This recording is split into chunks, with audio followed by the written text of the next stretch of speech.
زوجہ حضرت عثمان رضی اللہ تعالی عنہ حضرت رقیہ بنت محمد صلی اللہ علیہ وآلہ وسلم کے انتقال کے بعد ایک مرتبہ آپ صلی اللہ علیہ وآلہ وسلم نے حضرت عثمان رضی اللہ تعالی عنہ سے اس حال میں ملاقات فرمائی کہ وہ انتہائی پریشان اور مغموم حالت میں بیٹھے تھے۔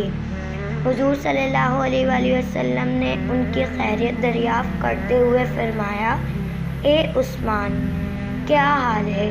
حضرت عثمان رضی اللہ تعالی عنہ نے عرض کیا، یا رسول اللہ صلی اللہ علیہ وآلہ وسلم، جو صدمہ مجھ پر گزرا ہے کسی پر نہ گزرا ہوگا۔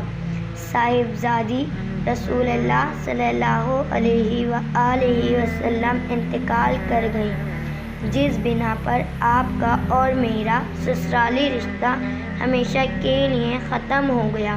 اس پر حضور صلی اللہ علیہ وآلہ وسلم نے فرمایا، اے عثمان، تم یہ کیا کہہ رہے ہو؟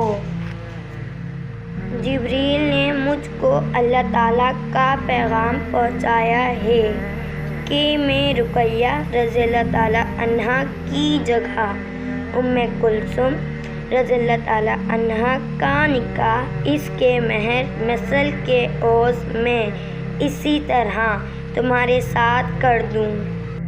چنانچہ حضور صلی اللہ علیہ وآلہ وسلم نے حضرت رقیہ رضی اللہ تعالی عنہ کے انتقال کے بعد ام کلثوم رضی اللہ تعالی عنہ کا نکاح بھی حضرت عثمان رضی اللہ تعالی عنہ سے کر دیا۔